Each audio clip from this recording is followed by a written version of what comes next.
المغرب بطل العالم أقل من 20 سنة، المغرب بطل أفريقيا أقل من 17 سنة، المغرب بطل العرب 2025، المغرب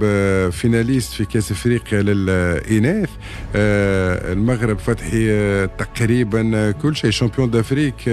U23 في 23، دومي فيناليست كأس العالم 2022. المغرب موجود، وهذا من نتائج الكل، مستحيل نحكي على ضربة حظ. زيدهم الميداليه البرونزيه في الالعاب الاولمبيه. صحيح. معناها شوف، معناها المغرب سيطره لا فقط عربيه، لا فقط افريقيه، لا فقط حتى عالميه. المغرب فما خدمه تخدم وقت اللي عندك لو 17 لو 20 ولو 23 معناها متألقين ابطال افريقيا وابطال العالم. خدمه كبيره تخدم، ما كان الخدمه اللي تجيب. البارح انا فرحت برشا لانتصار المغرب، اضافه الى كرويه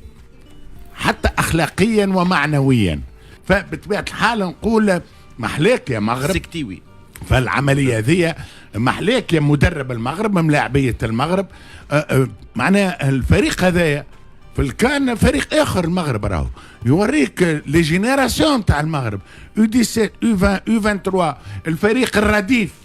الرديف البي كله حاضر، كله حاضر. معناها سامحني، ومع الملاعب اللي موجوده في المغرب، مع المغرب باش ينظم كاس العالم. المغرب في عالم اخر. انا خليني نقول المغرب في كوكب، وبقيه الفرق العربيه خلينا نقعد في العربي في كوكب اخر. او المغرب مشى من سنوات ضوئيه بعيد علينا. في البدايه باش تكون اليوم على عكس العاده، باش نبداو باش نحكيو على المونديال. علاش؟ لانه الحدث يفرض نفسه، ونحكيو على المنتخب المغربي اللي الحقيقه يؤكد انه انجاز 2022 لم يكن مجرد صدفه، لانه دومي فينال 2022 في قطر ما كانش وليد الصدفه او مسار سهل، لانه زاد وقتها قابل منتخبات كبيره، البرتغال، اسبانيا، وخرج ضد فرنسا. لكن المره هذه يؤكد انه المنتخب المغربي اصبح اليوم من كبار القوم في العالم، والدليل انه اصبح المركز السادس عالميا في ترتيب الفيفا بعد ما دخل المونديال في المركز السابع. وتعرفوا المراكز في التوب 10 ديما تكون باش توخر، معناها باش تقدم بمركز لازمك برشا جهد. بالتالي ربح مركز المنتخب المغربي، بالتالي باش تكون نحكيو بالكدا على المنتخب المغربي. المنتخب المغربي قبل ما ندخلوا في التفاصيل الاستاتيستيك، ولانه الاستاتيستيك مهمين جدا، الاستاتيستيك تاع المباراه هذيا، والناس اللي تفرجت حتى اللي تفرج في ملخص تفهموا شنو عمل المنتخب المغربي. لك الحقيقه ترشح ما عادش نقولوا تاريخي، لانه ديجا تخطاها المرحله هذيك في قطر، كاس العالم بقطر، لكنه ترشح يسحق المنتخب المغربي بالنظر للشوط الثاني اللي عملوا شوط ممتاز، شوط سيطر فيه بالطول والعرض، شوط خلى يقول الفريق المغربي والمنتخب المغربي أنا موجود، ومانيش كما يقولوا اسم أسود الأطلس ماهوش صدفة. لا، البارح كانوا أسود الأطلس بأتم معنى الكلمة، استحواذ. أنت قلت من بكري باش نقولوا الأرقام، الحقيقة الأرقام توريك شنو عمل المنتخب المغربي خاصة في الشوط الثاني، ويظهر لي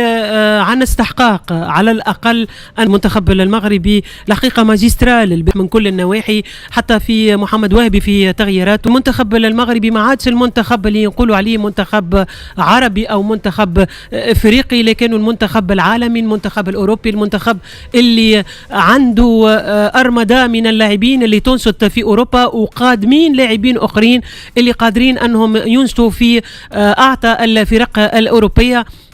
يعني نحن كي نشوفوا التشكيله نتاع بالنسبه لي انا المنتخب المغربي اللي هو يظهر لي نقوص خطر بالنسبه للمنتخبات الاخرى، لانه يلزمها تاخذ حذرها من المنتخب المغربي. وما عندي احساس انه مش المفاجاه، لكن المره هذه زاد باش تكون له كلمه كبيره المنتخب المغربي في التور الجايين. الحقيقه مباراه ممتازه برشا على المستوى الفني، خاصه اونايتي اغريابلمون سوربري بالمنتخب المغربي اللي فريمون الى دوميني لو ماتش، معناها من اوله لاخره. خلق فرص كبيره برشا، تحكم هو في الكوره، هو تحكم في التيمبو نتاع المباراه، عمل مباراه مثاليه، كان قريب برشا للتسجيل قبل حتى ما جاكبو يسجل.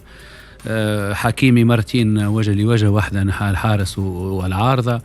ما ننساوش ايضا المنتخب المغربي فما برشا اسامي اخرى معناها كملت المباراه الحقيقه معناها بارابور على 22 اللي براتيكمون الفريق كنا نعرفوه بوجود معناها مرابط وناحي وبوفال وزيش معناها جمعيه اخرى معناها رونوفو نتاع الكره المغربيه كي سي في ان 3 4 ويزون غاردي لو ميم نيفو معناها هذا الشيء المبهر الحقيقه يمكن حتى خير من نعرفش يمكن خير من 22 دون لا مزور 22 وحكيناه هنا برشا مرات معناها ايما الاولاد 22 المغرب كانت تنتهج معناها الكره العكسيه والهجمه المعاكسه هذول باش نجيو من بعد والهجمه السريعه وكانت فهمتني ولا معناها تري بون بلوك ديفونسيف وتلعب برشا على الكونتر وتلعب على لي بالاريتي سيتيرا والرقراقي وقت عرف كيفاش يصدق جمعيته في وقت وجيز جدا اللي هو شهر براتيكمون شهرين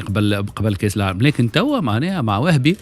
لاحظنا المنتخب المغربي كونكيرون المنتخب المغربي هاجم 6-7 لاعبين المنتخب المغربي عنده لاعبين معناها جدد في وسط الميدان كسوا معناها على اليسار صلاح الدين مرابط في الوسط شو اسمه العيناوي بوعدي لا بخلاف العيناوي بوعدي وسيرتو العيناوي البارح لوم دي ماتش براتيكمون معناها مع أناحي في 112 هو يهبط للزاكسيو ويهزها ومعناها يلاليمونت لي جوار معناها اوفنسيف وكل شيء الحقيقة معناها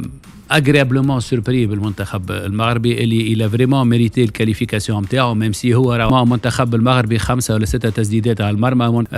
لي غروس اوكازيون معناها سورتو لي غروس اوكازيون كونت اون دي غروس اوكازيون معناها يا انفرادات يا 2 ضد 1 يا فرصه محققه 5 المنتخب المغربي امتلاك الكره كيف 70-30 ديجا هو قدامنا لا ريتهم معناها اليوم بالصباح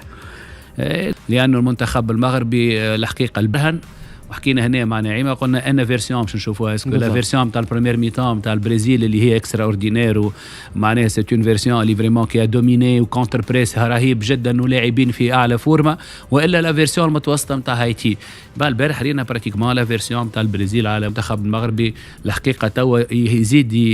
يزيد يخمم في الجاي لانه الجاي صعيب برشا لانه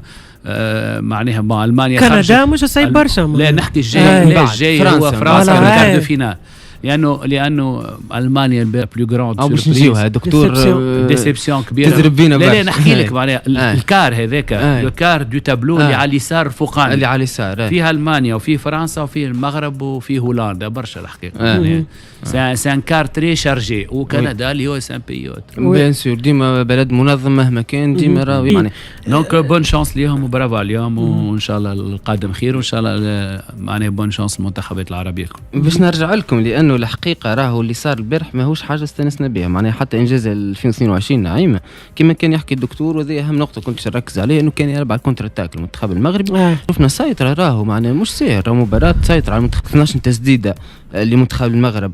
منهم 6 بالنسبه للمغرب في المرمى و3 لهولندا نسبه امتلاك كوره 70% المنتخب المغربي مش سهل 120 دقيقه باش تعمل 70% ما قلناش 50 55 60 70 نسبه نجاح التمريرات اخر حاجه 92% للمغرب الفوارق واضح الفرق معناه مش اللي يتفوق شويه تفوق واضح جدا بالنسبه لي انا الحقيقه بالمباريات اللي ريتهم من المباريات الوديه المنتخب المغربي حتى المباريات بدايه كاس العالم سي بالنسبه لي انا سي لي في محمد وهبي لانه الحقيقه بين بالكاشف انه محمد وهبي انسان ما يحبش يكون